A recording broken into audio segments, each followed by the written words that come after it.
Olá, bom dia. O Supremo Tribunal Federal analisa hoje o habeas corpus do ex-presidente Lula. A defesa fez o pedido para evitar a prisão de Lula até que não caibam mais recursos na Justiça. O julgamento na segunda instância está marcado para segunda-feira no Tribunal Regional Federal em Porto Alegre.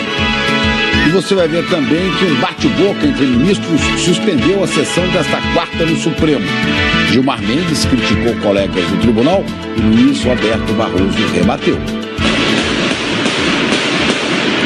Violência no Rio de Janeiro. Um morador e um policial morreram durante tiroteio à noite na Rocinha. Foi o terceiro PM assassinado no mesmo dia. E o presidente Temer se reuniu com o general Braga Neto no Rio. Ele disse que o repasse de R$1 bilhão é o que a intervenção na segurança precisa. O dinheiro deve ser liberado em até 3 dias. O ministro das Minas e Energia descartou o risco de um novo apagão. A falha no abastecimento deixou moradores sem luz em quase todos os estados do país. Já na costa leste dos Estados Unidos, o transtorno foi por causa da tempestade que abriu a primavera com frio e muita neve. O presidente executivo do Facebook disse que a empresa errou. Mark Zuckerberg pediu desculpas pela falta de segurança dos dados de 50 milhões de usuários da rede social. São esses os nossos destaques. E hoje é quinta-feira, dia 22 de março. Bom Dia Brasil está começando agora. A gente começa essa edição falando, mais uma vez, infelizmente, da violência no Rio de Janeiro. Um morador e um policial militar morreram ontem à noite num tiroteio intenso na favela da Rocinha, zona sul da cidade. É, o terceiro policial morto no mesmo dia. Coisa terrível. Enquanto isso, o presidente Michel Temer se reunia com o interventor federal, o general Braga Neto, para discutir o dinheiro destinado à segurança pública do Estado. A troca de tiros entre traficantes e policiais da UPP da Rocinha começou às 8h30 da noite, horário em que muita gente ainda estava na rua. Uma bala perdida matou o morador Antônio Ferreira da Silva, conhecido na comunidade como Seu Marechal. Ele vendia ferro velho e consertava eletrodomésticos na passarela que fica em frente à favela. O soldado Felipe Santos de Mesquita também foi baleado no tiroteio. Tem um policial morto aqui na frente, aqui, onde o rapaz que conserta geladeira. Tá atrás da geladeira aí. A PM disse que os policiais foram atacados por bandidos quando faziam patrulhamento de rotina. O soldado Felipe Mesquita foi atingido por 4 tiros durante o confronto. Ele foi levado para um hospital, mas morreu logo depois. O soldado foi o terceiro policial militar morto ontem. O sargento Maurício Chagas Barros foi baleado durante um confronto com traficantes numa comunidade em Belfor Roxo, na Baixada Fluminense. Na região dos Lagos, o cabo Luciano da Silva Coelho morreu depois de ser atingido por bandidos que assaltaram uma loja. E a violência no Rio foi assunto de uma reunião entre o presidente Michel Temer e o Gabinete de Intervenção Federal. Michel Temer se reuniu com o interventor, o general Braga Neto, e o governador Luiz Fernando Pezão. No encontro, falaram sobre recursos do governo federal para a segurança pública do Rio. R$1 bilhão que devem ser liberados nos próximos dias. Esclarecemos até a questão da verba ontem mencionada de R$3 bilhões, definindo-se que boa parte dela, ou a maior parte dela, refere-se a verbas, a um passivo, portanto, do passado, não é?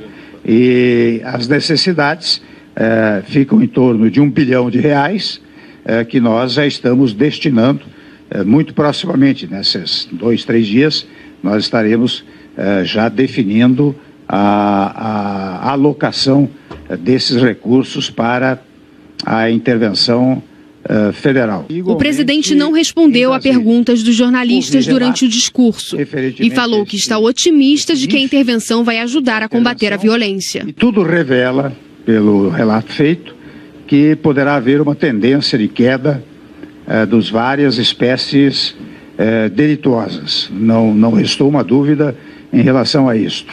Ao longo do tempo, isto realmente ocorrerá. E agora pela manhã as Forças Armadas estão fazendo mais uma operação ligada à intervenção federal no Rio. Desta vez os militares estão reforçando o patrulhamento na Vila Vintém, que fica na zona oeste da cidade. Carros blindados participam do cerco à favela e homens da Polícia Militar e da Polícia Civil também participam dessa operação em busca de bandidos. Nosso assunto agora é o apagão de ontem. Uma falha numa linha de transmissão no Pará deixou 70 milhões de brasileiros sem energia elétrica.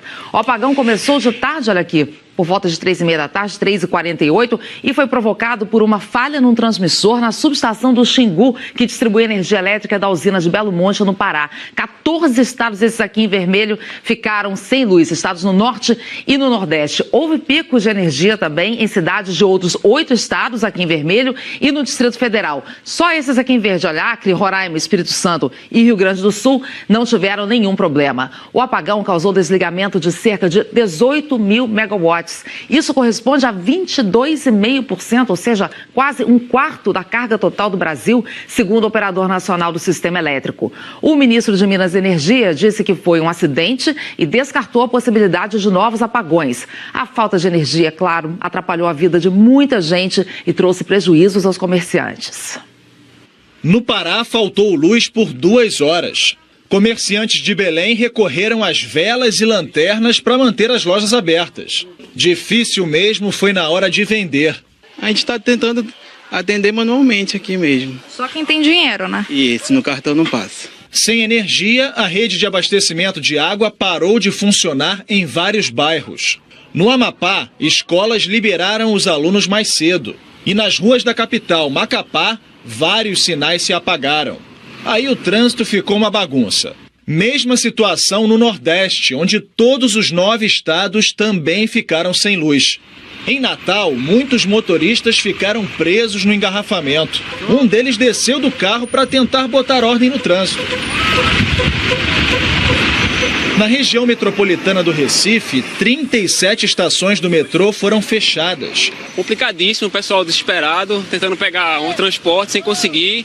As estações de BRT todas fechadas e as pessoas tentando pegar ônibus sem sucesso e caminhando. Eu também vim caminhando por medo de violência, né? A queda de energia também interrompeu o serviço de operadoras de celular no Norte e Nordeste, segundo a Anatel. O apagão foi causado por uma falha na subestação Xingu, aqui no Pará, durante um processo de aumento de potência. O defeito provocou o desligamento automático da linha de transmissão que leva a energia da usina de Belo Monte para outra subestação no sul de Minas Gerais. De acordo com o Operador Nacional do Sistema Elétrico, esse problema gerou uma perturbação em uma transmissão. Do ponto de vista do fornecimento, do abastecimento, nós estamos completamente tranquilos para poder enfrentar não só o ano 2018, mas os anos seguintes. Olha, por causa desse apagão, 12 estados do Norte e do Nordeste não puderam assistir ontem a Vale a Pena Ver de Novo, Malhação, segundo capítulo de Orgulho e Paixão e também a novela Deus Salve o Rei.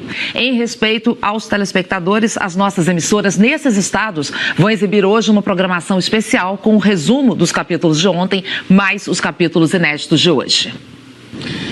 A primavera chegou gelada nos Estados Unidos, trazendo problemas para muita gente e diversão para aqueles que gostam da neve. Veja a reportagem de Thiago Eltz. Bem-vindos à primavera nova-iorquina. O inverno acabou na terça, pelo menos no calendário. Na prática, a temperatura ficou em torno de 0 e a cidade cheia de neve. O que para as crianças é sempre uma festa. E para os turistas é uma atração a mais. Em dias assim, o Central Park vira a atração principal da cidade coberta de branco. E playground de crianças pequenas e maiorzinhas também. Como os colombianos, que viram neve pela primeira vez e disseram estar brincando como crianças. Tudo muito bonito, tudo muito divertido, mas para o funcionamento das cidades é um transtorno. O prefeito, Bill de Blasio, pediu: quem não precisar sair, fique em casa. Porque as ruas não estavam realmente muito convidativas. A tempestade de vento, granizo e neve atingiu a costa leste dos Estados Unidos, onde vivem 70 milhões de pessoas. Em diversas cidades, o transporte público foi prejudicado. Rodar em ruas e rodovias ficou perigoso e os acidentes se repetiram por todo lado. No aeroporto LaGuardia, em Nova York, tratores tentavam limpar as pistas em vão. Pousos e decolagens ficaram impedidos durante todo o dia. Dificuldades em ruas e estradas, problemas nos aeroportos e aqui em Nova York, aulas canceladas. 1 milhão de estudantes ficaram em casa. Quer dizer, a aula não teve, o que não significa que todo mundo ficou em casa, não. O William é professor e disse que aproveitou o dia sem aulas para trazer a filha ao parque, para ela brincar na neve. Claro.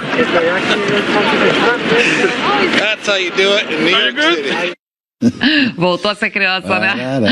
Vamos falar agora do tempo aqui pelo Brasil mesmo? Isabela Camargo, Jaque Apostos. Oi, Isabela. Bom dia. Tá uma chuvarada danada aqui no Rio, chovendo forte por aqui. Hoje tem alerta de temporais pelo Sudeste. Tem sim, Ana. Bom dia para você, Chico. Bom dia a todos. Parte do Sudeste, Ana, tá na rota dos temporais. A previsão é de chuva volumosa e com potencial para deslizamentos e alagamentos, principalmente aí no Rio de Janeiro, que vai continuar chovendo o dia inteiro. E quem mais? Centro-leste de Minas Gerais e também centro-sul do Espírito Santo, incluindo as capitais. As nuvens, pelas imagens de satélite, já mostram então pra gente o que deve acontecer. E olha, essa chuva vem com raios e também ventania.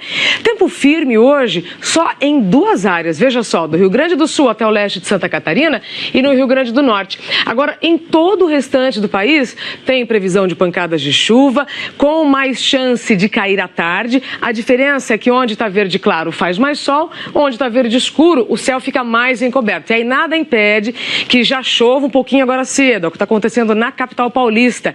Tá, o céu está bem encoberto, mas vai ser uma chuva bem menos volumosa do que os últimos dias e também mais rápida. Inclusive, ainda falando da capital paulista, a Secretaria da Segurança Pública de São Paulo confirmou a terceira morte provocada pela tempestade de terça-feira. O vigilante Gerson Xavier Santana, de 43 anos, morreu depois de ser atingido por uma árvore. E eu confesso, então, para vocês que essa é a parte mais triste dos temporais severos que hoje, então, estão previstos para o Rio, Minas e Espírito Santo. Portanto, na hora de uma tempestade, gente, fuja das árvores, porque elas atraem os raios, tá certo? É muito perigoso se abrigar debaixo de alguma delas.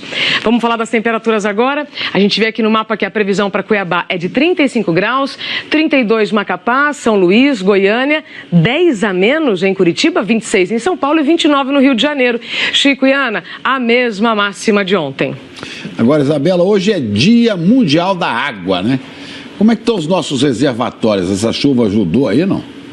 Olha, separamos alguns dos principais do país. Chico, o mais cheio é o Descoberto, que recuperou bem com as chuvas de verão, que está com 69,5%. Já o Cantareira está quase 12% abaixo do que o mesmo período do ano passado. Veja só, e isso não é nada bom, ou seja, não recuperou aí com as chuvas do verão. E aí, para encerrar, nesse pacote, né, das águas aí represadas pelo país, no Nordeste são 521 açudes monitorados pela ANA, a Agência Nacional das Águas. 306 saíram do verão, então, com índice menor do que 30%. Isso é muito ruim. A previsão para os próximos 15 dias é de chuva boa, aí, até 300 milímetros entre o Maranhão, Piauí, Paraíba e Pernambuco. Mas a gente sabe, Chico e Ana, que só a previsão de chuva não basta. A gente precisa, inclusive, hoje pensar mais, né, em como estamos usando esse presente da natureza. Pois é, o Ceará estava em festa, que tinha chovido muito lá, mas disse que agora já está parando e o pessoal já está preocupado com a seca que pode vir. Meus amigos lá de Hidrolândia, que é terra da água, mas não tem água, é seca também. Vibraram com a chuva, mas a chuva está diminuindo. O julgamento dos recursos do ex-presidente Lula no caso do triplex do Guarujá foi marcado para a próxima segunda-feira. Os 3 desembargadores da 8ª turma do Tribunal Regional Federal da 4ª Região vão analisar os chamados embargos de declaração, que foram apresentados pela defesa. Em janeiro deste ano, o tribunal aumentou a pena de Lula para 12 anos e 1 mês de prisão por corrupção passiva e lavagem de dinheiro.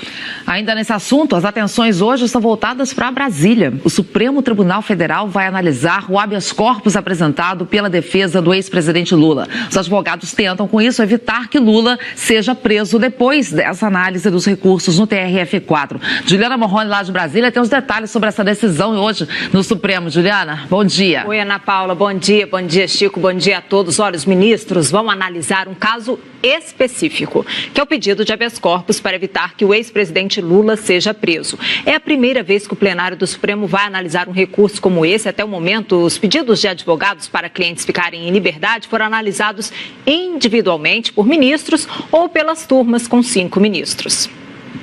O anúncio de que o habeas corpus apresentado pela defesa do ex-presidente Lula estará hoje na pauta do Supremo Tribunal Federal foi feito pela presidente do STF, ministra Carmen Lúcia, no começo da sessão de ontem.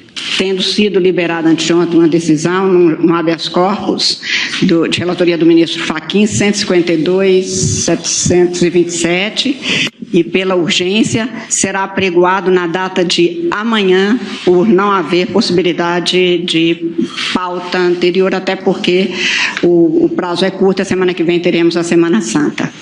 Na sequência, o ministro Marco Aurélio defendeu que o Supremo marque uma data para julgar o mérito de duas ações de declaração de constitucionalidade, relatadas por ele. As ações questionam a decisão do Supremo, que autorizou a prisão do réu condenado em segunda instância. Para o ministro, o julgamento destes processos pode resolver de vez essa questão. Nós precisamos resolver, e vez por todas, um descompasso de gradação maior que está havendo no âmbito do Supremo e que o desgasta como instituição. Refiro-me à problemática da distribuição dos habeas corpus e, conforme o relator sorteado ter-se quanto à execução provisória do título condenatório, o implemento de liminar. Como podemos resolver, vez por todas, sem se cogitar de apequenar o Supremo, essa questão? Podemos fazê-lo designando o dia para o julgamento final, seja qual for a conclusão da sempre douta maioria, das declaratórias 43 e 44. Na segunda-feira, em entrevista a Heraldo Pereira, a presidente do Supremo lembrou que habeas corpus só vale para o caso específico, ou seja, não muda a jurisprudência. Qualquer pessoa que se sinta lesado, ameaçado nos seus direitos, pode trazer a matéria em habeas corpus, que não depende de pauta, que o Código de Processo Penal é claro, havendo um habeas corpus, por exemplo, que seja devidamente liberado pelo relator, na primeira sessão subsequente, o presidente terá de convocar o processo, mas será levado não para mudar a jurisprudência, mas para considerar as peculiaridades daquele caso e valerá para aquele caso e para nenhum outro. Valerá para o caso específico só e não específico. Para todos os casos. A prisão em segunda instância vem sendo adotada por juízes de todo o país depois que o plenário do Supremo definiu a questão por 6 votos a 5 em outubro de 2016. Mas como a decisão do Supremo autorizou e não obrigou o cumprimento da pena, há casos em que os réus têm conseguido habeas corpus no STF. Até agora, esses casos eram decididos pelos ministros ou nas turmas. Essa é a primeira vez que um habeas corpus relacionado a essa questão vai ser julgado por todos os ministros do Supremo Tribunal Federal. E como o que vai ser julgado hoje é um caso concreto, específico, não cria jurisprudência e o resultado de hoje é imprevisível. Ana Paula, Chico. É isso, imprevisível. Agora, logo, tem coisa que é previsível, Juliana.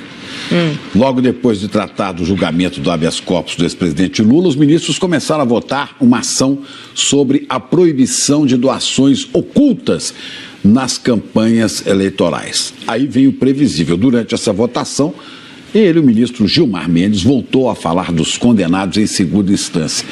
E aí começou o quê? Um bate-boca entre o ministro Luiz Roberto Barroso, do ministro Gilmar Mendes, com o ministro Luiz Roberto Barroso, e a sessão foi suspensa. Chico, debates acalorados no Supremo não são incomuns, mas o de ontem chamou a atenção. A discussão começou quando o ministro Gilmar Mendes retomou o assunto sobre a prisão de condenados em segunda instância e fez críticas aos colegas. E o clima ficou tão tenso que a presidente do Supremo, a ministra Carmen Lúcia, teve que interromper a sessão. O ministro Gilmar Mendes cobrou que 2 ações declaratórias de constitucionalidade já estivessem entrado na pauta de julgamento. Essas ações são aquelas lembradas pelo ministro Marco Aurélio como capazes de definir o entendimento do STF sobre o cumprimento da pena depois da condenação em segunda instância. Cabe à presidência do STF decidir quando os processos serão julgados pelo tribunal. Também entendo que deveríamos ter já discutido as ADCs, Então nós precisamos colocar os habeas corpus, voltar à prática, e que eu acompanho o Supremo em que a pauta era semanal. E nunca houve dúvida sobre pauta de habeas corpus. Eu não sei que tipo de política que nós estamos desenvolvendo. Os processos precisam ser julgados. Na turma não há nenhuma dúvida em relação a isso. Portanto, nós precisamos discutir em sessão administrativa sobre o que se concebe como pauta. Porque eu tenho ouvido falar tanta coisa sobre a pauta que parece que é de um outro Supremo. A ministra Carmen Lúcia explicou que os habeas corpus têm preferência e podem ser apresentados por ministros sem entrar na pauta previamente. Habeas corpus, que é uma ação nobre constitucional, tem preferência e tem prioridade, por isso nos termos do artigo 83, inciso 3 do regimento, ele é trazido em mesa. E, portanto, poderia ter sido trazido e apregoado imediatamente e até disse várias vezes... Pediu pauta, tem que ser pautado, simplesmente isso. Sim, e por isso perguntei ao ministro Fachin exatamente hoje se, considerando que anteontem houve uma decisão, se eu poderia chamar hoje. E ele disse que então chamaríamos amanhã. Foi exatamente isso que aconteceu.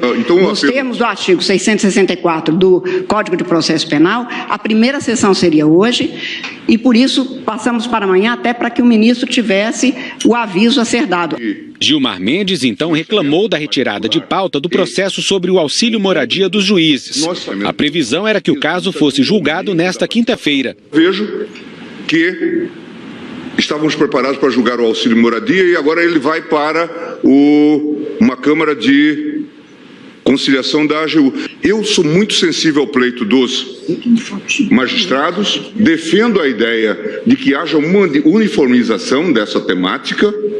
Agora, todos sabem que essa questão, a ideia do auxílio moradia custa 1,2 bi por ano à União. O relator desses processos, ministro Luiz Fux, explicou que a retirada de pauta foi atendendo a um pedido das partes. Só para não deixar mal entendido, houve um fato superveniente.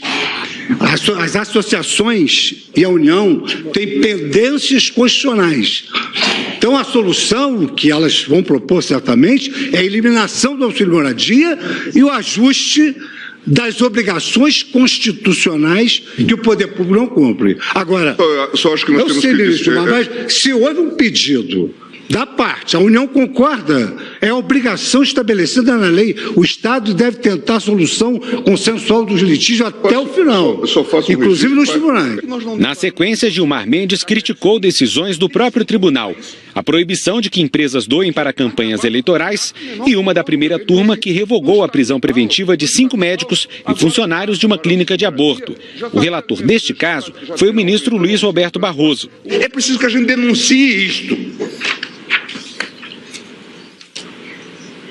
Que a gente anteveja esse tipo de manobra.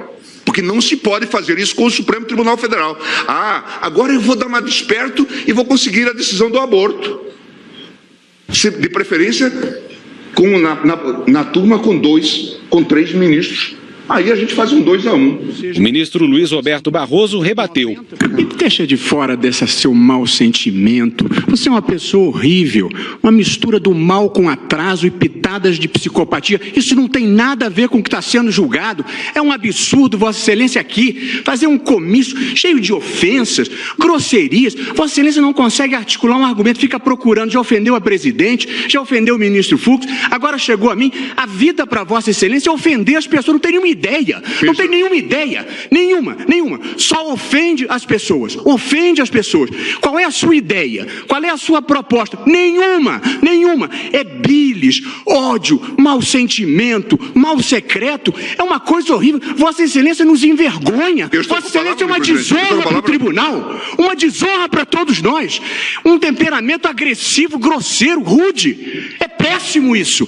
Vossa Excelência sozinho desmoraliza o tribunal. É muito ruim. É muito penoso para todos nós. Temos que conviver com Vossa Excelência aqui. Não tem ideia, não tem patriotismo, está sempre atrás de algum interesse que não é o da justiça.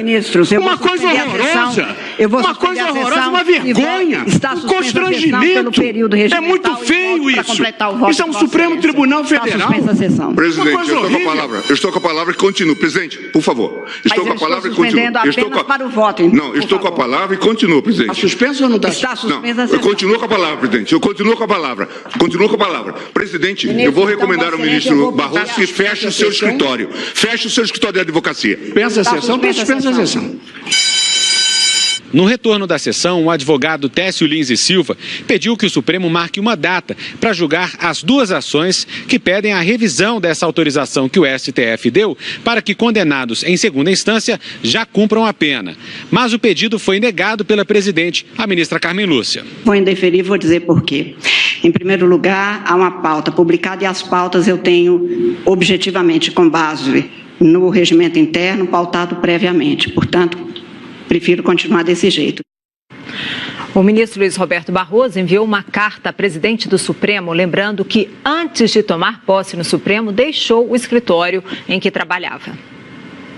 Na carta, Barroso diz ainda que jamais atuou em processo patrocinado pelo escritório onde trabalhou e que no primeiro dia dele no tribunal, em 27 de junho de 2013, comunicou a saída do escritório à Secretaria Judiciária da Presidência para que não fosse distribuída a ele a ação em que o escritório ou os sócios atuassem.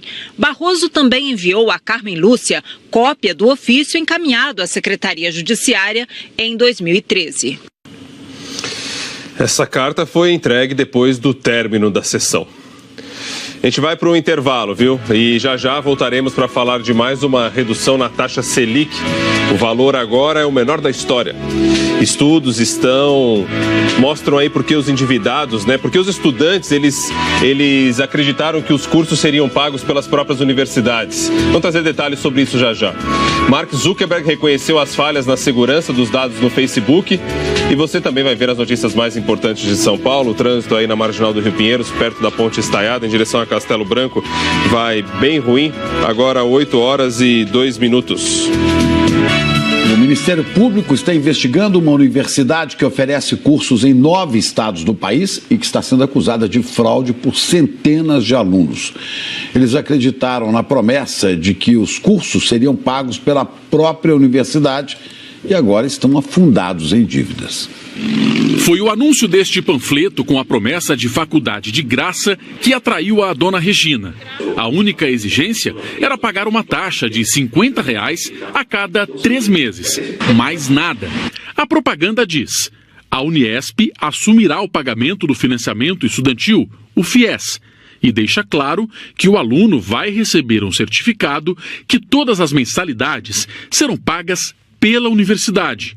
Era tudo o que ela precisava para cursar pedagogia. Sabe quando você fica assim, surpresa, e fala assim, meu Deus, é uma oportunidade única, eu vou conseguir agora, eu vou realizar um sonho de muitos anos. A dona Regina concluiu o curso, mas agora descobriu que está com uma dívida de quase R$50 mil com o FIES, o Programa de Financiamento Estudantil do governo. É o mesmo valor que a dona Adelaide está devendo. Ela também acreditou que a universidade pagaria o curso. Se eu soubesse que seria assim, não teria feito. O golpe funcionava assim.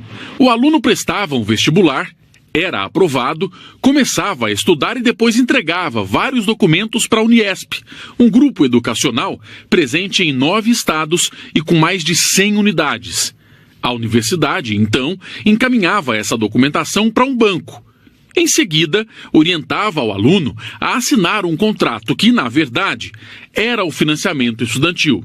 E, dessa forma, passava a dívida para ele. Muitos alunos assinavam documentos em dia de prova correndo, para tudo. Aí o professor parava, assina isso aqui tal, que o MEC está pedindo, que é para constar. Eu estou fazendo isso hoje em dia de prova porque eu sei que a sala está cheia, não falta ninguém. O aluno não sabia nem o que estava assinando. Aqui na região de Sorocaba, centenas de estudantes alegam que foram enganados pela Uniesp. Muitos estão entrando na justiça porque não têm condições de pagar a dívida. Só no Tribunal de Justiça em São Paulo, são mais de 300 processos contra a universidade. O Ministério Público Federal recebeu denúncias e abriu uma investigação para apurar os quase 50 mil financiamentos da Uniesp. O Ministério da Educação declarou que acompanha a investigação do Ministério Público Federal e também apura supostas irregularidades que possam afetar o fundo de financiamento. O MEC ainda disse que a Uniesp chegou a ser proibida de usar o FIES, mas não informou em que período. O Ministério também informou que a universidade entrou na Justiça e em 2016 voltou a oferecer o financiamento do governo. A dona Rosana, que agora tem uma dívida de R$ 47 mil, está inconformada. O nosso único erro foi querer estudar, foi querer ser uma pessoa mais culta, sabe? O nosso erro foi esse. A Uniesp não quis gravar entrevista e mandou uma nota dizendo apenas que cumpre tudo o que é prometido nas propagandas e que respeita o Código de Defesa do Consumidor. O FNDE, que é o Fundo Nacional de Desenvolvimento da Educação, que administra o FIES, confirmou que a Uniesp só voltou a oferecer o financiamento estudantil por causa de uma decisão judicial. O FNDE informou ainda que ainda não sabe quantos contratos foram assinados neste semestre, porque o processo para o preenchimento das vagas continua aberto. O Banco Central baixou para 6,5% ao ano a taxa básica de juros da economia. Esse é o nível mais baixo da taxa Selic na história. Vamos falar sobre isso com o Rodrigo Bocardi, lá em São Paulo. Oi, Rodrigo, bom dia. Aí fica aquela expectativa, né? Dessa vez, essa nova redução vai ter algum impacto na vida das pessoas? É difícil, impacto positivo, né? Você diz, né? Sim. Olha só, bom dia para vocês. A queda da Selic impacta no rendimento da poupança e no crédito. Ontem mesmo, no início da noite, grandes bancos anunciaram que vão repassar este último corte de 0,25 ponto percentual para várias linhas de crédito. Mas os juros para o consumidor ainda continuam muito altos, né? Vamos ver na reportagem da Elaine Basti.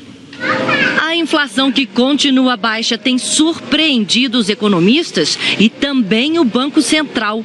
Ela está bem menor do que todos esperavam no início do ano, principalmente por causa dos alimentos.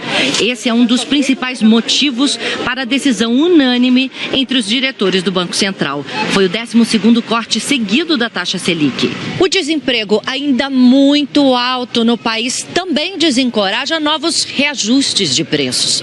Ou seja, a inflação, olhando para frente, deve se manter baixa.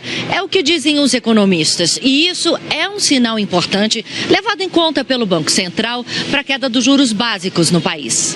Este economista diz que estamos caminhando para outra situação histórica. 2 anos seguidos de inflações abaixo de 4%, sem congelamento de preço, sem intervenção no câmbio, sem mágicas.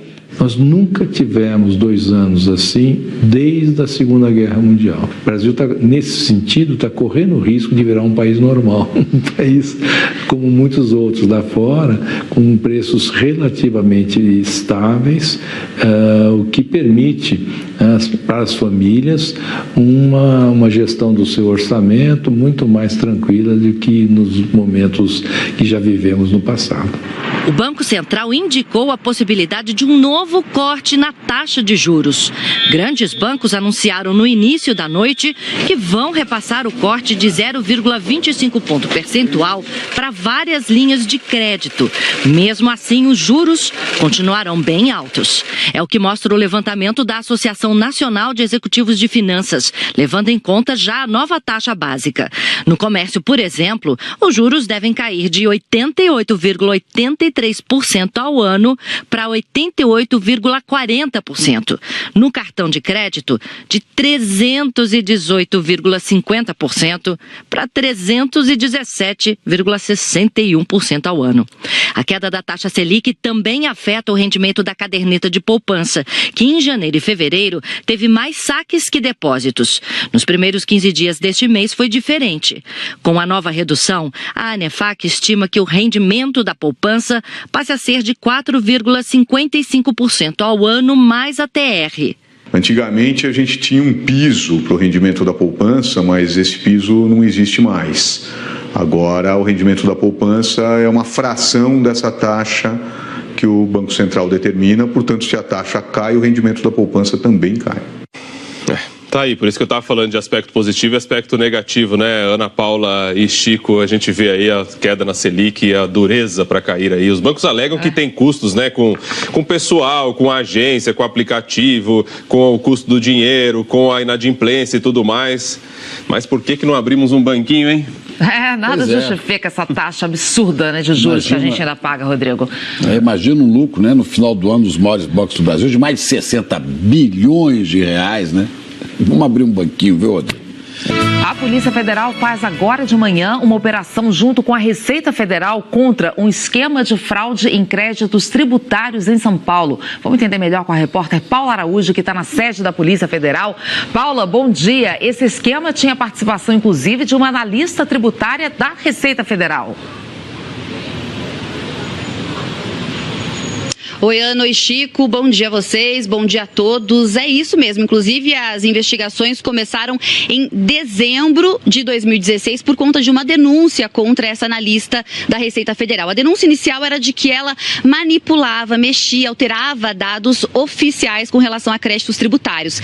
Depois, os investigadores descobriram que o esquema era muito maior e envolvia um grupo criminoso. Como é que esse esquema funcionava? Essa analista encontrava créditos tributários lícitos, legais, alterava para empresas laranja e depois esse grupo criminoso vendia esses créditos tributários que eram repassados para outras empresas de duas formas, ou por restituição, então a empresa recebia o dinheiro, ou então com abatimento de alguma dívida. Segundo os investigadores, cerca de 200 milhões de reais em créditos tributários foram manipulados e 70 milhões de reais foram efetivamente desviados. Agora, pela manhã, a Polícia Federal está cumprindo 4 mandados de prisão temporária e 14 mandados de busca e apreensão. Chico, Ana.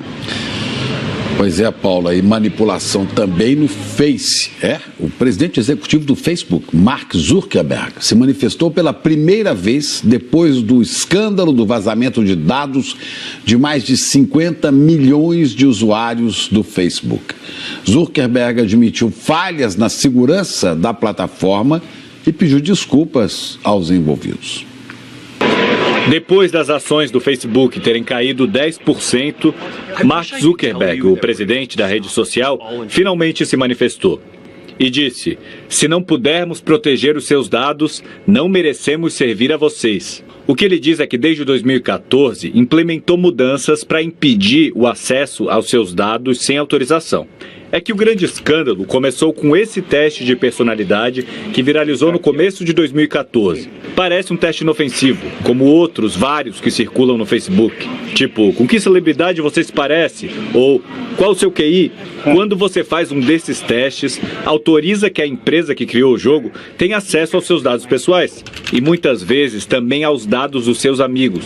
Esse teste de personalidade específico foi criado pelo pesquisador russo Alexander Kogan e foi feito por 270 mil pessoas. No final, recolheu informações de 50 milhões de usuários. Esses dados foram repassados para uma empresa britânica, que agora é o centro do escândalo, a Cambridge Analytica. A Cambridge Analytica usou esses dados para bolar estratégias de guerrilha virtual para a campanha de Donald Trump. É que eles conseguiram mapear o que vários grupos diferentes do eleitorado americano estavam pensando e estavam sentindo. Só que essa gente toda não sabia que os dados estavam sendo usados para isso. Por isso agora, tanto o Facebook quanto a Cambridge Analytica estão sendo investigados. Quem trouxe tudo isso à tona foi Christopher Willey, que era funcionário da Cambridge Analytica. Ele diz que hoje se arrepende porque trabalhou na campanha de um candidato que chama de psicopata. O chefe de Willey era Steve Bannon, então estrategista-chefe da campanha do agora presidente. Bannon foi um dos fundadores e chegou a ser vice-presidente da Cambridge Analytica. O presidente da Cambridge Analytica, Alexander Nix, foi afastado do cargo. Há suspeita ainda de que a empresa tenha agido também na votação do Brexit, que retirou o Reino Unido da União Europeia, em eleições em outras partes do mundo. A Cambridge Analytica também já estava presente no Brasil, numa parceria com a empresa Ponte, prontas para atuar nas eleições de outubro, como o Fantástico mostrou no mês passado. Agora, a empresa do marqueteiro André Torreta disse, em nota, que não renovou o contrato com a Cambridge Analytica. Está vendo? Muito além do que sonha a nossa vã filosofia. Aqui no Brasil, o Ministério Público decidiu abrir um inquérito para apurar a conduta da Cambridge Analytica. Os promotores querem saber se os dados de brasileiros também foram usados sem autorização pela empresa.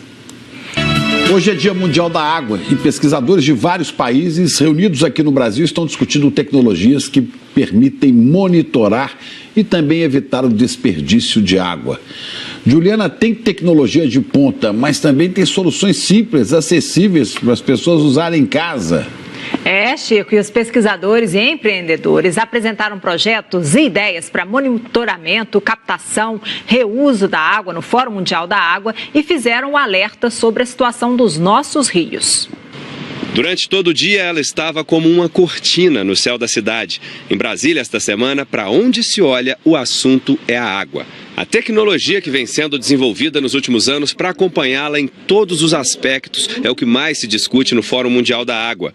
Monitoramento, algo que os nossos rios estão precisando demais. Grande parte das doenças hoje registradas em unidades de saúde do Brasil, cerca de 70% dessas doenças são causadas por má qualidade da água. Pesquisadores mostram que nessas imagens de satélite dá para monitorar a qualidade da água só pela cor.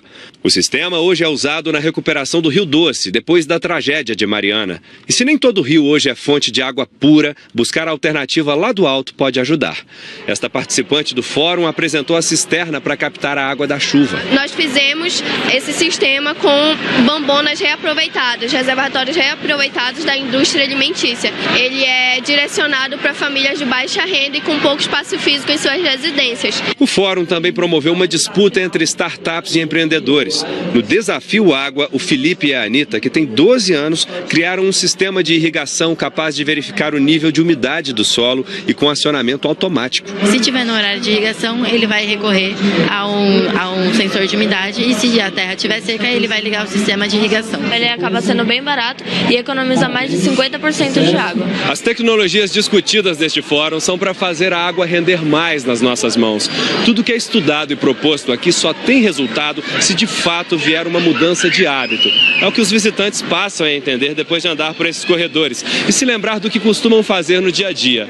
As projeções para o futuro, tão importante quanto abrir menos a torneira, é criar mecanismos às vezes simples dentro de casa para usar essa água mais de uma vez. O ator Marcos Palmeira participou de um debate e apresentou numa sessão de cinema a série em que atuou, o Manual de Sobrevivência do século XXI, sobre sustentabilidade. O reuso da água, o uso inteligente da água, cisterna ecológica, o banheiro seco, enfim, são milhões de possibilidades que a gente não conhece, que as pessoas não conhecem, de repente a pessoa fala, caramba, eu consigo fazer isso com a minha casa, na minha casa. A Francisca diz que aprendeu. Eu tô levando assim, uma coisa que eu não tinha noção, do que, o quanto de água a gente consome em casa. O Nicanor com a sua cabeça quando eu perguntei quanto tempo ele passava no banho. Não sei, mas é muito tempo. Vai passar a usar menos tempo para tomar banho? Sim. Amanhã é o último dia do Fórum Mundial da Água, Ana, Chico, e é muito legal que tem fila, muita fila, até de estudantes que querem aprender a fazer um uso consciente da água. Isso é importantíssimo, né, Juliana? Daqui para frente, tanto da água quanto da energia, a gente tem que buscar cada vez um consumo mais consciente. Obrigada, viu? Nada. Tem uma notícia da Grande São Paulo, dá uma olhada na imagem, ó. Um predinho de 4 andares desabou em Osasco. Isso aconteceu ontem. Neste prédio morava um casal e os 2 filhos. Infelizmente, ou melhor, felizmente ninguém se machucou. Eles contaram que o prédio foi construído sem nenhum projeto e que começaram a notar rachaduras nas paredes há 1 ano. Depois do desabamento tiveram que mexer nos escombros para tentar recuperar alguma coisa, pelo menos os documentos. Na casa ao lado, a sala e a cozinha foram afetadas. A vizinha só conseguiu tirar uns eletrodomésticos antes de deixar o imóvel. A Ananda Apple está lá em Osasco e atualiza a situação para a gente. Oi, Ananda, bom dia. Bom dia, Rodrigo. Pelo que eu conversei até agora com vizinhos e moradores, essa situação envolve 19 pessoas. 3 pessoas nessa casa que você vê à esquerda, mas que moram mais no fundo, foram afetadas pela escada, que elas ficaram sem um acesso mais facilitado, tem que fazer uma volta maior. 13 pessoas nessa casa que se subdivide em diversas até lá ao fundo, tem um subsolo e 3 andares em cima. Diz que os vizinhos alertaram que ele não construísse tão alto e a pessoa acabou construindo para alugar. Esse moço agora está preso por uma outra questão, então moravam os parentes dele aqui. E na casa da esquina, que também tinha 3 andares, uma parte dela foi afetada, morava a mãe com 2 filhos adolescentes. E agora fica essa situação, uns dizem que é porque a casa não tinha toda a estrutura para ficar tão alta, ou que tinha infiltração por parte das bocas de lobo da Sabesp, que estão entupidas. É preciso ainda um laudo técnico para definir essa situação. Rodrigo. Ok, Ananda, muito obrigado, inclusive aí com a atualização dos números das pessoas que viviam aí. Obrigado pelas informações, situação que se repete, né, em grande parte aí da região metropolitana, muito comum essas construções ilegais e as pessoas alugando. Na França, uma greve contra a reforma trabalhista está causando caos nos transportes, viu? Trens, metrôs e também aviões estão parados porque os trabalhadores rejeitam as reformas trabalhistas propostas pelo governo de Emmanuel Macron. Macron quer cortar privilégios, especialmente das empresas públicas que controlam metrôs e trens, mas a resistência é grande. Os trabalhadores agora ameaçam parar sem aviso, fora dos dias oficiais de greve. Da França, de volta a São Paulo, situação do trânsito, do transporte aqui, 8h31, Glória. Falando de transporte também, com destaque para a linha 11 Coral da CPTM, que está com velocidade reduzida novamente entre Guaianazes e Luz. Já houve problema mais cedo por lá e é o mesmo problema no mesmo equipamento de via, no mesmo local. Por causa disso, com esse problema técnico, o pessoal com muito problema na linha 11 Coral da CPTM. As demais linhas do metrô e da CPTM estão tranquilamente rodando pela cidade. Olha, a faixa da esquerda do sentido São Paulo da rodovia Regis Bittencourt está interditada no quilômetro 509 em Cajati, no Vale do Ribeira. Teve um acidente por volta de 6h40 da manhã envolvendo um caminhão. Tem carga na pista. A concessionária ainda não sabe dizer se alguém se machucou e o congestionamento por lá é só por aproximação. Vamos dar uma olhadinha numa câmera da concessionária que administra o sistema Anchieta Imigrantes. Opa, não é essa? Vou pedir para o nosso diretor de TV colocar a imagem para a gente. Aí mostrando que tem chuva. Exatamente, Rodrigo. Amanheceu chovendo lá no litoral e também no sistema Anchieta Imigrantes. Então, atenção, você que depende do sistema Anchieta Imigrantes, porque tem chuva não só no trecho de Serra e na Baixada Santista, como em parte já aqui do trecho de chegadinha já aqui da capital, tá? Então, atenção, tem congestionamento aqui na região de São Bernardo do Campo e também já aqui em cima. E olha, atenção também, o sistema Anchieta Imigrantes é alternativa à rodovia Mogi Bertioga, que está totalmente interditada por medida de segurança, por causa também de queda de pedras no quilômetro 88, que é o trecho de Serra. O bloqueio é feito no quilômetro 69, no sentido de Bertioga, e no quilômetro 98, no sentido de Mogi. As rotas alternativas são a rodovia dos Tamoios, que liga São José dos Campos a Caraguatatuba, a rodovia Oswaldo Cruz, que vai de Taubaté até Ubatuba, e o sistema Anchieta Imigrantes. Tudo muito longe. Tudo muito longe, o pessoal vai ter que dar uma baita de uma volta. Falando ainda de rodovias, aí sim a gente vai aqui para o Waze para mostrar para vocês então como é que está a chegada aqui a São Paulo por algumas das principais rodovias. Mostrando aqui a Dutra e a Ayrton Senna, lembrando que lá a Ayrton Senna, aqui um pouquinho mais para trás, tem um trânsito, teve um capotamento aqui na rodovia Ayrton Senna, mostrando para vocês. Opa, vamos ver se a gente consegue mostrar. Consegue mostrar, olha, perto da rodovia Nicola Capucci, teve na região de Guararema um capotamento por lá de um caminhãozinho, então ali o trânsito um pouquinho mais complicado. E aqui na chegada à capital, a rodovia Ayrton Senna já com trânsito com 2 trechos de congestionamento, tá? A Dutra valendo como opção a rodovia Ayrton Senna, com exceção da pista local com trânsito um pouco mais complicado. Aqui entre Anhanguera e Bandeirantes, rodovia dos Bandeirantes um pouco mais difícil. Valeu, Glória. Obrigado pela atualização. Estamos de volta com mais um noticiário internacional. A votação de um acordo polêmico. Teve até bomba de gás no meio de uma sessão do parlamento no Kosovo. Cecília Malan de Londres acompanha. Cecília, bom dia. Que confusão que foi essa? Bom dia, Ana. Olha, essa bagunça aconteceu durante a votação de um acordo sobre a fronteira com Montenegro. Essa é uma exigência da União Europeia para liberar vistos para os cidadãos de Kosovo. Deputados do partido ultranacionalista lançaram bombas de gás lacrimogêneo no meio da sessão porque o acordo cede um pedaço do território para o país vizinho. Eles saíram presos do salão, que teve que ser esvaziado.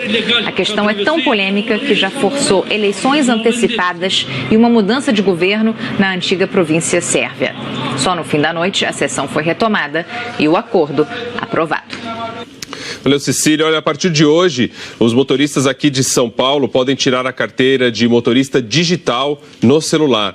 O aplicativo está disponível para os principais sistemas de celular. Se sua CNH foi emitida de maio de 2017 para cá, ela já tem o QR Code, que é o QR Code, aquele código quadrado. Você vai precisar dele para usar o aplicativo. Se a carteira for mais antiga, você precisa procurar aí o Detran para conseguir um QR Code. 8 horas e 38 minutos, Isabela Camargo, bom dia. Tudo bem, Rodrigo? Bom dia para você. Dia todo mundo cinza. quer saber, né, o que vai acontecer hoje. Ontem nós tivemos 27 graus, hoje teremos 26. Ontem choveu em alguns pontos da capital, hoje vai chover menos ainda do que ontem, 10 milímetros. Mas como a gente está com esse céu mais encoberto, dá a impressão que, nossa senhora, vai chover demais. Não, quando o dia já começa assim, a atmosfera não fica com tanto calor para formar aquelas pancadonas de chuva que nós tivemos aí na terça-feira, tá? Então a previsão hoje é de um dia mais nublado, sim, com poucas aberturas de sol. A temperatura pode chegar até os 26 graus. E a chuva mais pesada, a mais volumosa, está para o litoral norte de São Paulo. No restante do estado, são pancadas mais isoladas, tá certo?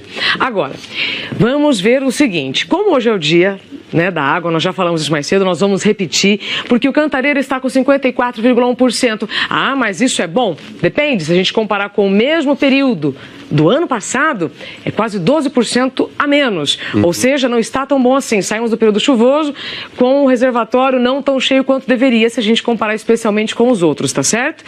Para os próximos dias, o calor volta a partir de amanhã, onde nós teremos mais aberturas de sol, mas aí nós teremos mais pancadas de chuva e aí sim no período da tarde. Tá bom. Valeu, obrigado. Até amanhã. Terminou o Bom Dia Brasil de hoje. Até amanhã, pessoal. Vocês chegaram a ver uma imagem de um predinho que desabou aqui na Grande São Paulo? Sim. Olha, dá uma olhada aí, ó. 3 andares, um sobrado, né? Além de uma garagem ali no subterrâneo. Olha isso. Não foi implosão, não. Desabou mesmo, viu? Isso foi em Osasco. Os moradores tinham saído com medo. 19 pessoas viviam ali. Parte das 2 casas laterais também acabou desabando. Bom, uma boa quinta para todos e até amanhã.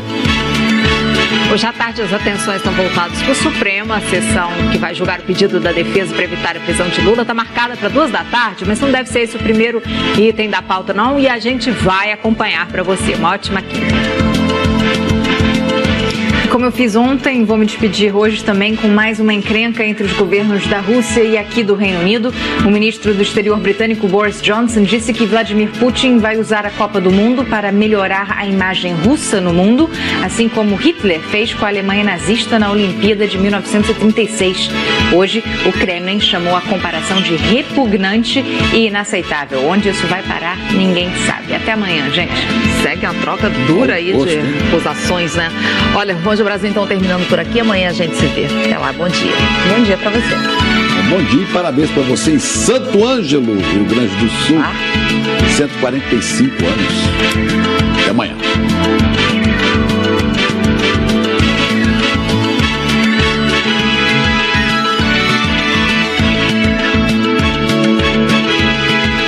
Polícia Civil também participam dessa operação em busca de bandidos. Nosso assunto agora é o apagão de ontem. Uma falha numa linha de transmissão no Pará deixou 70 milhões de brasileiros sem energia elétrica.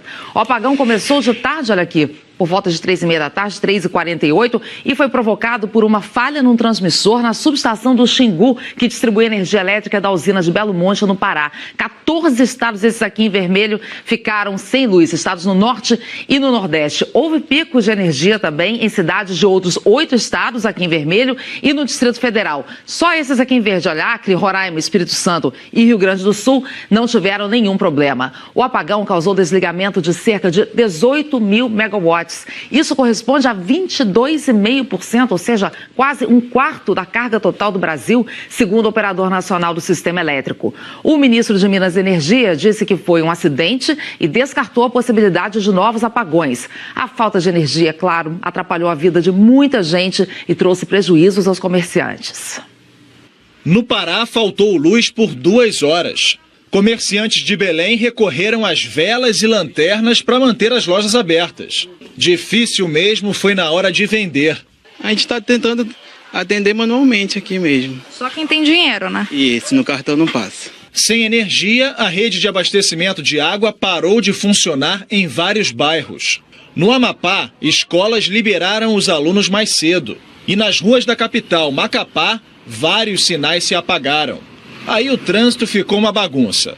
Mesma situação no Nordeste, onde todos os 9 estados também ficaram sem luz.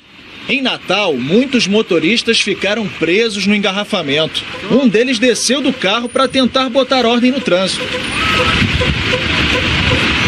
Na região metropolitana do Recife, 37 estações do metrô foram fechadas. Complicadíssimo, o pessoal desesperado, tentando pegar um transporte sem conseguir.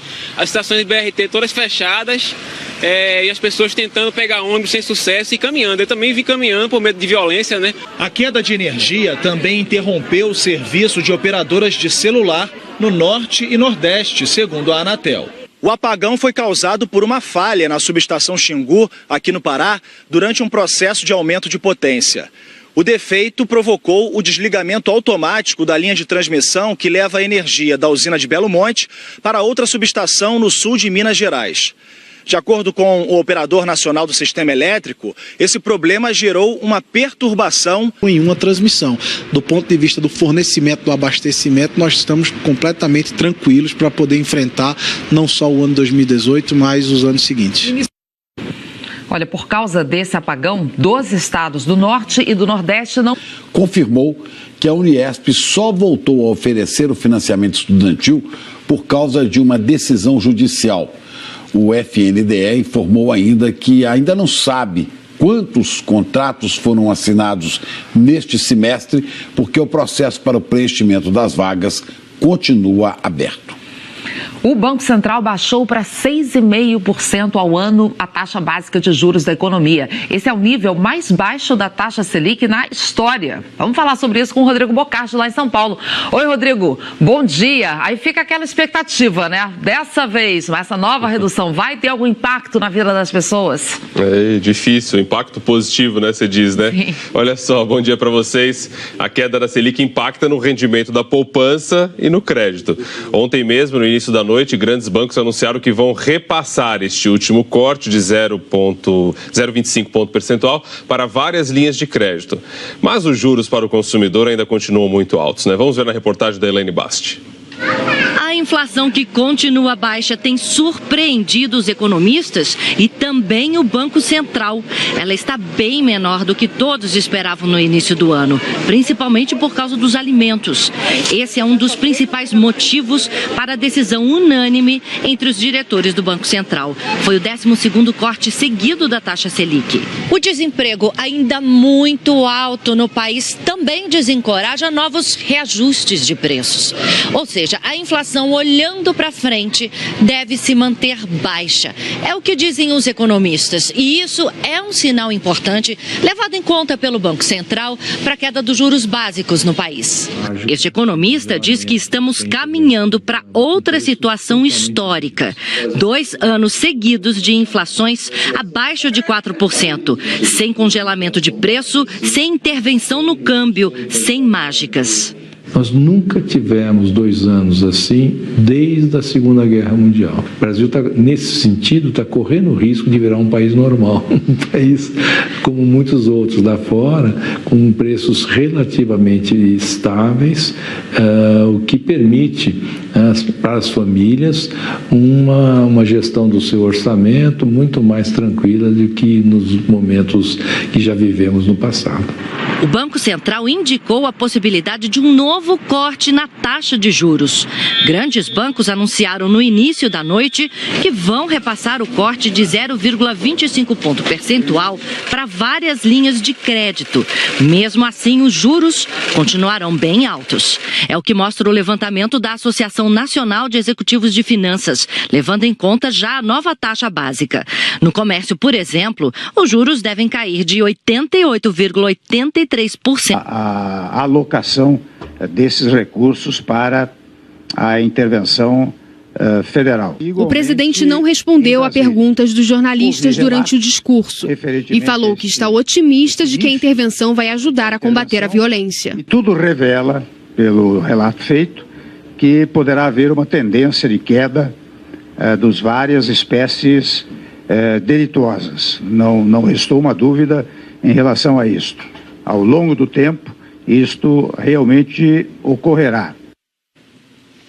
E agora pela manhã as Forças Armadas estão fazendo mais uma operação ligada à intervenção federal no Rio. Desta vez os militares estão reforçando o patrulhamento na Vila Vintém, que fica na zona oeste da cidade. Carros blindados participam do cerco à favela e homens da Polícia Militar e da Polícia Civil também participam dessa operação em busca de bandidos. Nosso assunto agora é o apagão de ontem. Uma falha numa linha de transmissão no Pará deixou 70 milhões de brasileiros sem energia elétrica. O apagão começou de tarde, olha aqui, por volta de 3h30 da tarde, 3h48, e foi provocado por uma falha num transmissor na subestação do Xingu, que distribui energia elétrica da usina de Belo Monte, no Pará. 14 estados, esses aqui em vermelho, ficaram sem luz, estados no norte e no nordeste. Houve picos de energia também em cidades de outros 8 estados, aqui em vermelho, e no Distrito Federal. Só esses aqui em verde, olha, Acre, Roraima, Espírito Santo e Rio Grande do Sul não tiveram nenhum problema. O apagão causou desligamento de cerca de 18 mil megawatts. Isso corresponde a 22,5%, ou seja, quase um quarto da carga total do Brasil, segundo o Operador Nacional do Sistema Elétrico. O ministro de Minas e Energia disse que foi um acidente e descartou a possibilidade de novos apagões. A falta de energia, claro, atrapalhou a vida de muita gente e trouxe prejuízos aos comerciantes. No Pará, faltou luz por 2 horas. Comerciantes de Belém recorreram às velas e lanternas para manter as lojas abertas. Difícil mesmo foi na hora de vender. A gente está tentando atender manualmente aqui mesmo. Só quem tem dinheiro, né? E esse no cartão não passa. Sem energia, a rede de abastecimento de água parou de funcionar em vários bairros. No Amapá, escolas liberaram os alunos mais cedo. E nas ruas da capital, Macapá, vários sinais se apagaram. Aí o trânsito ficou uma bagunça. Mesma situação no Nordeste, onde todos os 9 estados também ficaram sem luz. Em Natal, muitos motoristas ficaram presos no engarrafamento. Um deles desceu do carro para tentar botar ordem no trânsito. Na região metropolitana do Recife, 37 estações do metrô foram fechadas. Complicadíssimo, o pessoal desesperado, tentando pegar um transporte. De Minas Gerais e também centro-sul do Espírito Santo, incluindo as capitais. As nuvens, pelas imagens de satélite, já mostram então pra gente o que deve acontecer. E olha, essa chuva vem com raios e também ventania. Tempo firme hoje só em 2 áreas, veja só, do Rio Grande do Sul até o leste de Santa Catarina e no Rio Grande do Norte. Agora, em todo o restante do país, tem previsão de pancadas de chuva, com mais chance de cair à tarde. A diferença é que onde está verde claro faz mais sol, onde está verde escuro o céu fica mais encoberto. E aí nada impede que já chova um pouquinho agora cedo, é o que está acontecendo na capital paulista. Tá, o céu está bem encoberto, mas vai ser uma chuva bem menos volumosa do que os últimos dias e também mais rápida. Inclusive, ainda falando da capital paulista, a Secretaria da Segurança Pública de São Paulo confirmou a 3ª morte provocada pela tempestade de terça-feira. O vigilante Gerson Xavier Santana, de 43 anos, morreu depois de ser atingido por uma árvore. E eu confesso, então, para vocês que essa é a parte mais triste dos temporais severos que hoje, então, estão previstos para o Rio, Minas e Espírito Santo. Portanto, na hora de uma tempestade, gente, fuja das árvores, porque elas atraem os raios, tá certo? É muito perigoso se abrigar debaixo de alguma delas. Vamos falar das temperaturas agora. A gente vê aqui no mapa que a previsão para Cuiabá é de 35 graus, 32 Macapá, São Luís, Goiânia, 10 a menos em Curitiba, 26 em São Paulo e 29 no Rio de Janeiro. Chico e Ana, a mesma máxima de ontem. Agora, Isabela, hoje é Dia Mundial da Água, né? Como é que estão os nossos reservatórios? Essa chuva ajudou aí, não? Olha, separamos alguns dos principais do país. Chico, o mais cheio é o Descoberto, que recuperou bem com as chuvas de verão, que está com 69,5%. Já o Cantareira está quase 12% abaixo do que o mesmo período do ano passado. Veja só, e isso não é nada bom, ou seja, não recuperou aí com as chuvas do verão. E aí, para encerrar, nesse pacote, né, das águas aí represadas pelo país, no Nordeste, são 521 açudes monitorados pela ANA. Agência Nacional das Águas. 306 saíram do verão, então, com índice menor do que 30%. Isso é muito ruim. A previsão para os próximos 15 dias é de chuva boa, aí, até 300 milímetros entre o Maranhão, Piauí, Paraíba e Pernambuco. Mas a gente sabe, Chico e Ana, que só a previsão de chuva não basta. A gente precisa, inclusive, hoje pensar mais, né, em como estamos usando esse presente da natureza. Pois é, o Ceará estava em festa, que tinha chovido muito lá, mas diz que agora já está parando e o pessoal já está preocupado com a seca que pode vir. Meus amigos lá de Hidrolândia, que é terra da água, mas não tem água, é seca também. Vibraram com a chuva, mas a chuva está diminuindo. O julgamento dos recursos do ex-presidente Lula no caso do triplex do Guarujá foi marcado para a próxima... Pautado previamente, portanto, prefiro continuar desse jeito. O ministro Luiz Roberto Barroso enviou uma carta à presidente do Supremo, lembrando que, antes de tomar posse no Supremo, deixou o escritório em que trabalhava. Na carta, Barroso diz ainda que jamais atuou em processo patrocinado pelo escritório onde trabalhou e que no primeiro dia dele no tribunal, em 27 de junho de 2013, comunicou a saída do escritório à Secretaria Judiciária da Presidência para que não fosse distribuída a ele a ação em que o escritório ou os sócios atuassem. Barroso também enviou a Carmen Lúcia cópia do ofício encaminhado à Secretaria Judiciária em 2013. Essa carta foi entregue depois do término da sessão. A gente vai para um intervalo, viu? E já voltaremos para falar de mais uma redução na taxa Selic. O valor agora é o menor da história. Estudos mostram aí porque os endividados, né? Porque os estudantes, eles acreditaram que os cursos seriam pagos pelas próprias universidades. Vamos trazer detalhes sobre isso já. Mark Zuckerberg reconheceu as falhas na segurança dos dados no Facebook. E você também vai ver as notícias mais importantes de São Paulo. O trânsito aí na Marginal do Rio Pinheiros, perto da Ponte Estaiada, em direção a Castelo Branco, vai bem ruim. Agora 8h02. O Ministério Público está investigando uma universidade que oferece cursos em 9 estados do país e que está sendo acusada de fraude por centenas de alunos. Eles acreditaram na promessa de que os cursos seriam pagos pela própria universidade e agora estão afundados em dívidas. Foi o anúncio deste panfleto com a promessa de faculdade de graça que atraiu a dona Regina. A única exigência era pagar uma taxa de R$50 a cada 3 meses.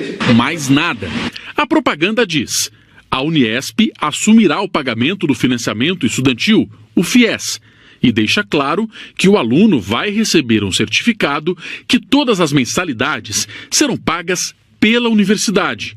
Era tudo o que ela precisava para cursar pedagogia. Sabe quando você fica assim, surpresa, e fala assim, meu Deus, é uma oportunidade única, eu vou conseguir agora, eu vou realizar um sonho de muitos anos. A dona Regina concluiu o curso, mas agora descobriu que está com uma dívida de quase R$50 mil com o FIES, o programa de financiamento estudantil do governo.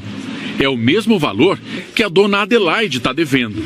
Ela também acreditou que a universidade pagaria o curso. Se eu soubesse que seria assim, não teria feito. O golpe funcionava assim.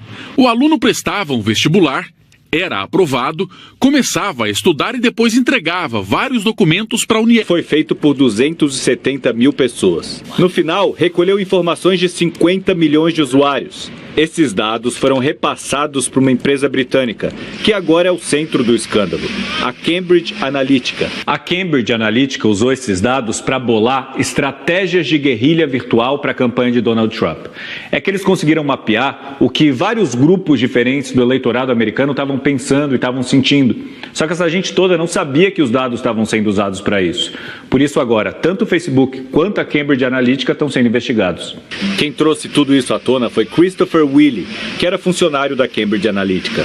Ele diz que hoje se arrepende porque trabalhou na campanha de um candidato que chama de psicopata. O chefe de Willey era Steve Bannon, então estrategista-chefe da campanha do agora presidente. Bannon foi um dos fundadores e chegou a ser vice-presidente da Cambridge Analytica. O presidente da Cambridge Analytica, Alexander Nix, foi afastado do cargo. Há suspeita ainda de que a empresa tenha agido também na votação do Brexit, que retirou o Reino Unido da União Europeia, e em eleições em outras partes do mundo.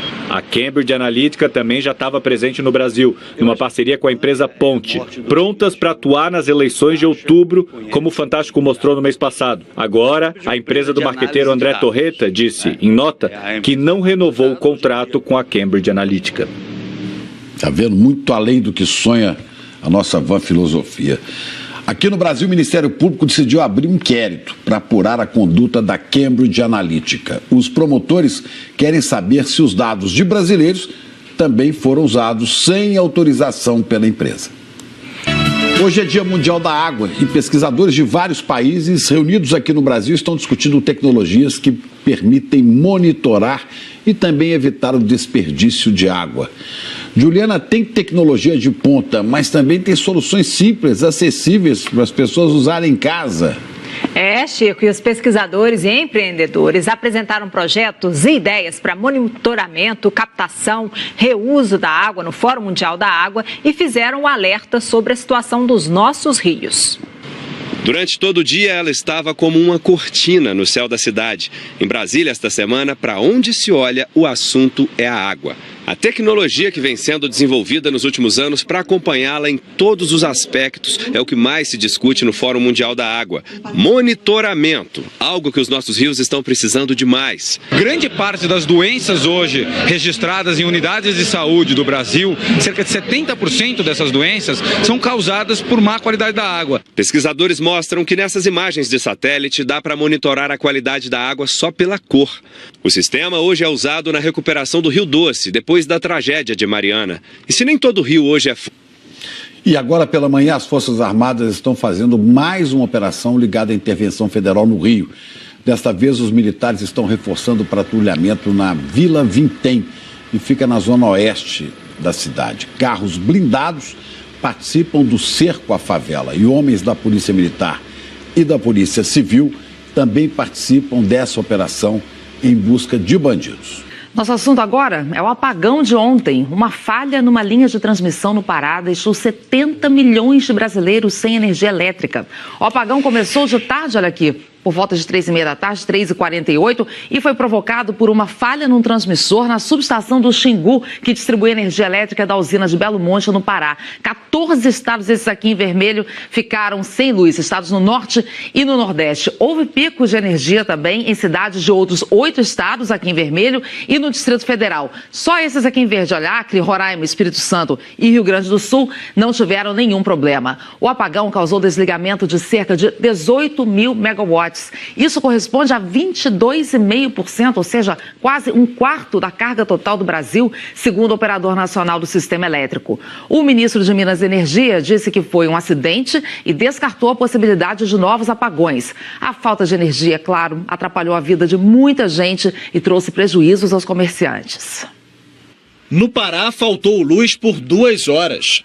Comerciantes de Belém recorreram às velas e lanternas para manter as lojas abertas. Difícil mesmo foi na hora de vender. A gente está tentando atender manualmente aqui mesmo. Só quem tem dinheiro, né? E esse no cartão não passa. Sem energia, a rede de abastecimento de água parou de funcionar em vários bairros. No Amapá, escolas liberaram os alunos mais cedo. E nas ruas da capital, Macapá, vários sinais se apagaram. Aí o trânsito ficou uma bagunça. Mesma situação no Nordeste, onde todos os 9 estados também ficaram sem luz. Em Natal, muitos motoristas ficaram presos no engarrafamento. Um deles desceu do carro para tentar botar ordem no trânsito. Na região metropolitana do Recife, 37 estações do metrô foram fechadas. Complicadíssimo, o pessoal desesperado, tentando pegar um transporte sem conseguir. As estações de BRT todas fechadas e as pessoas tentando pegar ônibus sem sucesso e caminhando. Eu também vim caminhando por medo de violência, né? A queda de energia também interrompeu o serviço de operadoras de celular no Norte e Nordeste, segundo a Anatel. O apagão foi causado por uma falha na subestação Xingu, aqui no Pará, durante um processo de aumento de potência. O defeito provocou o desligamento automático da linha de transmissão que leva a energia da usina de Belo Monte para outra subestação no sul de Minas Gerais. De acordo com o Lula, até que não caibam mais recursos na Justiça. O julgamento na segunda instância está marcado para segunda-feira no Tribunal Regional Federal em Porto Alegre. E você vai ver também que um bate-boca entre ministros suspendeu a sessão desta quarta no Supremo. Gilmar Mendes criticou colegas do tribunal e Luiz Roberto Barroso rebateu. A violência no Rio de Janeiro. Um morador e um policial morreram durante tiroteio à noite na Rocinha. Foi o terceiro PM assassinado no mesmo dia. E o presidente Temer se reuniu com o general Braga Neto no Rio. Ele disse que o repasse de R$1 bilhão é o que a intervenção na segurança precisa. O dinheiro deve ser liberado em até 3 dias. O ministro das Minas e Energia descartou o risco de um novo apagão. A falha no abastecimento deixou moradores sem luz em quase todos os estados do país. Já na costa leste dos Estados Unidos, o transtorno foi por causa da tempestade que abriu a primavera com frio e muita neve. O presidente executivo do Facebook disse que a empresa errou.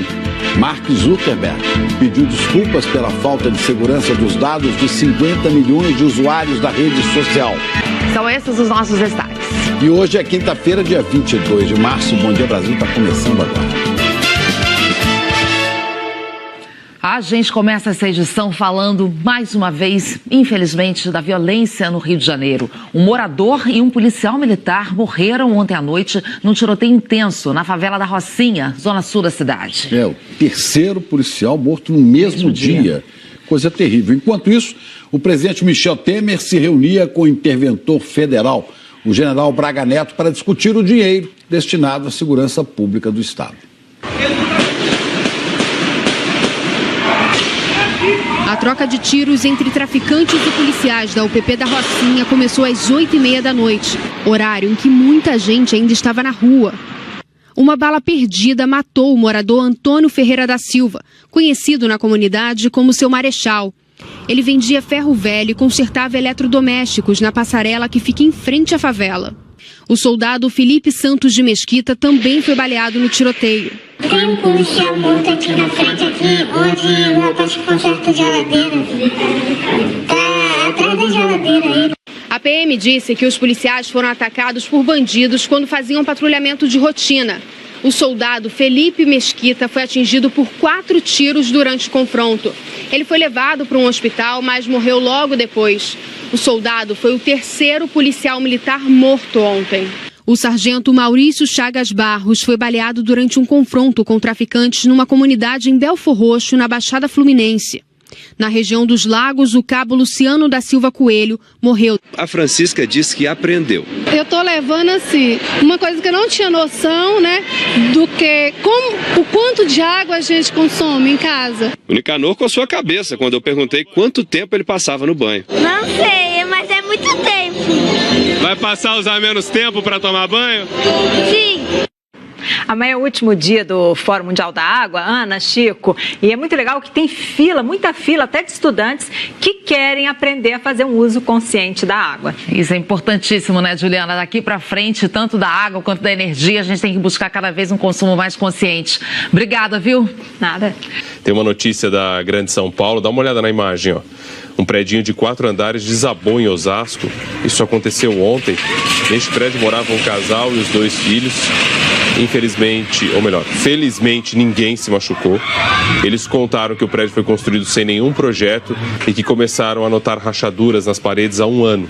Depois do desabamento, tiveram que mexer nos escombros para tentar recuperar alguma coisa, pelo menos os documentos. Na casa ao lado, a sala e a cozinha foram afetadas. A vizinha só conseguiu tirar uns eletrodomésticos antes de deixar o imóvel. A Ananda Apple está lá em Osasco e atualiza a situação para a gente. Oi, Ananda, bom dia. Bom dia, Rodrigo. Pelo que eu conversei até agora com vizinhos e moradores, essa situação envolve 19 pessoas. 3 pessoas nessa casa que você vê à esquerda, mas que moram mais no fundo, foram afetadas pela escada, que elas ficaram sem um acesso mais facilitado, tem que fazer uma volta maior. 13 pessoas nessa casa que se subdivide em diversas até lá ao fundo, tem um subsolo e 3 andares em cima. Diz que os vizinhos alertaram que ele não construísse tão alto e a pessoa acabou construindo para alugar.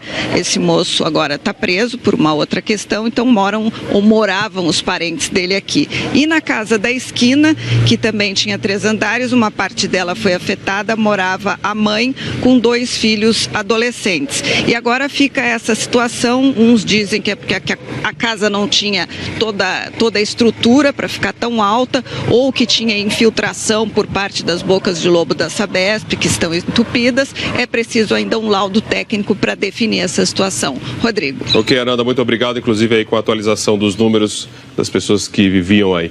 Obrigado pelas informações, situação que se repete, né, em grande parte aí da região metropolitana, muito comum essas construções ilegais e as pessoas alugando. Na França, uma greve contra a reforma trabalhista está causando caos nos transportes, viu? Trens, metrôs e também aviões estão parados porque os trabalhadores rejeitam as reformas trabalhistas propostas pelo governo de Emmanuel Macron. Macron quer cortar privilégios, especialmente das empresas públicas que controlam metrôs e trens, mas a resistência é grande. Os trabalhadores agora ameaçam parar sem a...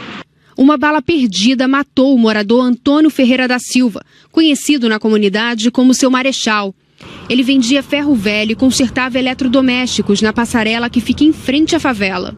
O soldado Felipe Santos de Mesquita também foi baleado no tiroteio. Tem um policial morto aqui na frente, onde o rapaz que conserta geladeira. Tá atrás da geladeira aí. A PM disse que os policiais foram atacados por bandidos quando faziam patrulhamento de rotina. O soldado Felipe Mesquita foi atingido por 4 tiros durante o confronto. Ele foi levado para um hospital, mas morreu logo depois.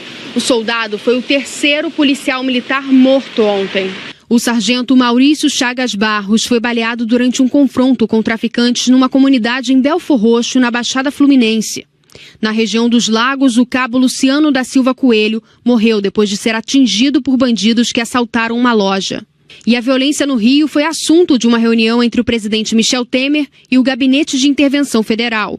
Michel Temer se reuniu com o interventor, o general Braga Neto, e o governador Luiz Fernando Pezão. No encontro, falaram sobre recursos do governo federal para a segurança pública do Rio. R$1 bilhão que devem ser liberados nos próximos dias. Esclarecemos até a questão da verba ontem mencionada de R$3 bilhões, definindo-se que boa parte dela, ou a maior parte dela, refere-se a verbas, a um passivo, portanto, do passado, não é?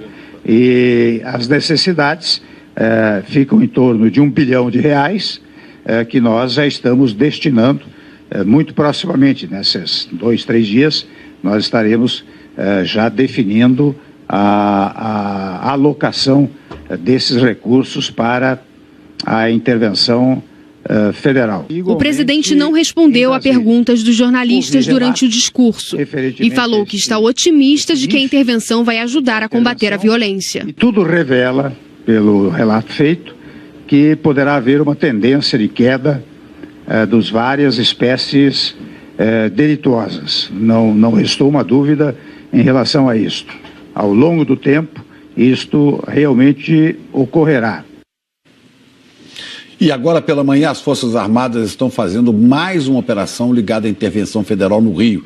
Desta vez os militares estão reforçando o patrulhamento na Vila Vintém, que fica na zona oeste da cidade. Carros blindados participam do cerco à favela e homens da Polícia Militar e da Polícia Civil também participam dessa operação em busca de bandidos. Nosso assunto agora é o apagão de ontem. Uma falha numa linha de transmissão no Pará deixou 70 milhões de brasileiros sem energia. O financiamento estudantil, o FIES, e deixa claro que o aluno vai receber um certificado que todas as mensalidades serão pagas pela universidade. Era tudo o que ela precisava para cursar pedagogia. Sabe quando você fica assim, surpresa? E fala assim, meu Deus, é uma oportunidade única, eu vou conseguir agora, eu vou realizar um sonho de muitos anos. A dona Regina concluiu o curso, mas agora descobriu que está com uma dívida de quase 50 mil reais com o FIES, o programa de financiamento estudantil do governo. É o mesmo valor que a dona Adelaide está devendo. Ela também acreditou que a universidade pagaria o curso. Se eu soubesse que seria assim, não teria feito. O golpe funcionava assim: o aluno prestava um vestibular, era aprovado, começava a estudar e depois entregava vários documentos para a Uniesp, um grupo educacional presente em 9 estados e com mais de 100 unidades. A universidade, então, encaminhava essa documentação para um banco. Em seguida, orientava o aluno a assinar um contrato que, na verdade, era o financiamento estudantil. E dessa forma, passava a dívida para ele. Muitos alunos assinavam documentos em dia de prova correndo, para tudo. Aí o professor parava, assina isso aqui tal, que o MEC está pedindo, que é para constar. Eu estou fazendo isso hoje em dia de prova, porque eu sei que a sala está cheia, não falta ninguém. O aluno não sabia nem o que estava assinando. Aqui na região de Sorocaba, centenas de estudantes alegam que foram enganados pela Uniesp. Muitos estão entrando na justiça porque não têm condições de pagar a dívida. Só no Tribunal de Justiça em São Paulo, são mais de 300 processos contra a universidade. O Ministério Público Federal recebeu denúncias e abriu uma investigação para apurar os quase 50 mil financiamentos da Uniesp. O Ministério da Educação declarou que acompanha a investigação do Ministério Público Federal e também apura supostas irregularidades que possam afetar o fundo de financiamento. O MEC ainda disse que a Uniesp chegou a ser proibida de usar o FIES, mas não informou em que período. O Ministério também informou que a universidade entrou na Justiça e, em 2016, voltou a oferecer o financiamento do governo. A dona Rosana, que agora tem uma dívida de R$47 mil, está inconformada.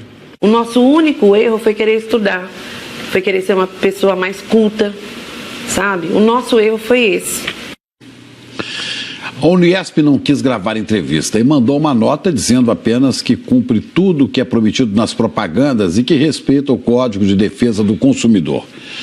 O FNDE, que é o Fundo Nacional de Desenvolvimento da Educação, que administra o FIES, confirmou que a Uniesp só voltou a oferecer o financiamento estudantil por causa de uma decisão... Sabe, o nosso erro foi esse. A Uniesp não quis gravar entrevista e mandou uma nota dizendo apenas que cumpre tudo o que é prometido nas propagandas e que respeita o Código de Defesa do Consumidor. O FNDE, que é o Fundo Nacional de Desenvolvimento da Educação, que administra o FIES, confirmou que a Uniesp só voltou a oferecer o financiamento estudantil por causa de uma decisão judicial. O FNDE informou ainda que ainda não sabe quantos contratos foram assinados neste semestre, porque o processo para o preenchimento das vagas continua aberto. O Banco Central baixou para 6,5% ao ano a taxa básica de juros da economia. Esse é o nível mais baixo da taxa Selic na história. Vamos falar sobre isso com o Rodrigo Bocardi, lá em São Paulo. Oi, Rodrigo, bom dia. Aí fica aquela expectativa, né? Dessa vez, essa nova redução vai ter algum impacto na vida das pessoas? É difícil, impacto positivo, né? Você diz, né? Sim. Olha só, bom dia para vocês. A queda da Selic impacta no rendimento da poupança e no crédito. Ontem mesmo, no início da noite, grandes bancos anunciaram que vão repassar este último corte de 0,25 ponto percentual para várias linhas de crédito. Mas os juros para o consumidor ainda continuam muito altos, né? Vamos ver na reportagem da Elaine Basti. A inflação que continua baixa tem surpreendido os economistas e também o Banco Central. Ela está bem menor do que todos esperavam no início do ano, principalmente por causa dos alimentos. Esse é um dos principais motivos para a decisão unânime entre os diretores do Banco Central. Foi o 12º corte seguido da taxa Selic. O desemprego ainda muito alto no país também desencoraja novos reajustes de preços. Ou seja, a inflação olhando para frente deve se manter baixa. É o que dizem os economistas e isso é um sinal importante levado em conta pelo Banco Central para a queda dos juros básicos no país. Este economista diz que estamos caminhando para outra situação histórica.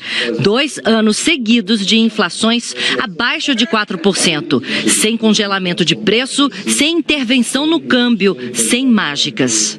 Nós nunca tivemos 2 anos assim desde a Segunda Guerra Mundial. O Brasil, nesse sentido, está correndo o risco de virar um país normal, um país como muitos outros lá fora, com preços relativamente estáveis, o que permite para as famílias uma gestão do seu orçamento muito mais tranquila do que nos momentos que já vivemos no passado. O Banco Central indicou a possibilidade de um novo corte na taxa de juros. Grandes bancos anunciaram no início da noite que vão repassar o corte de 0,25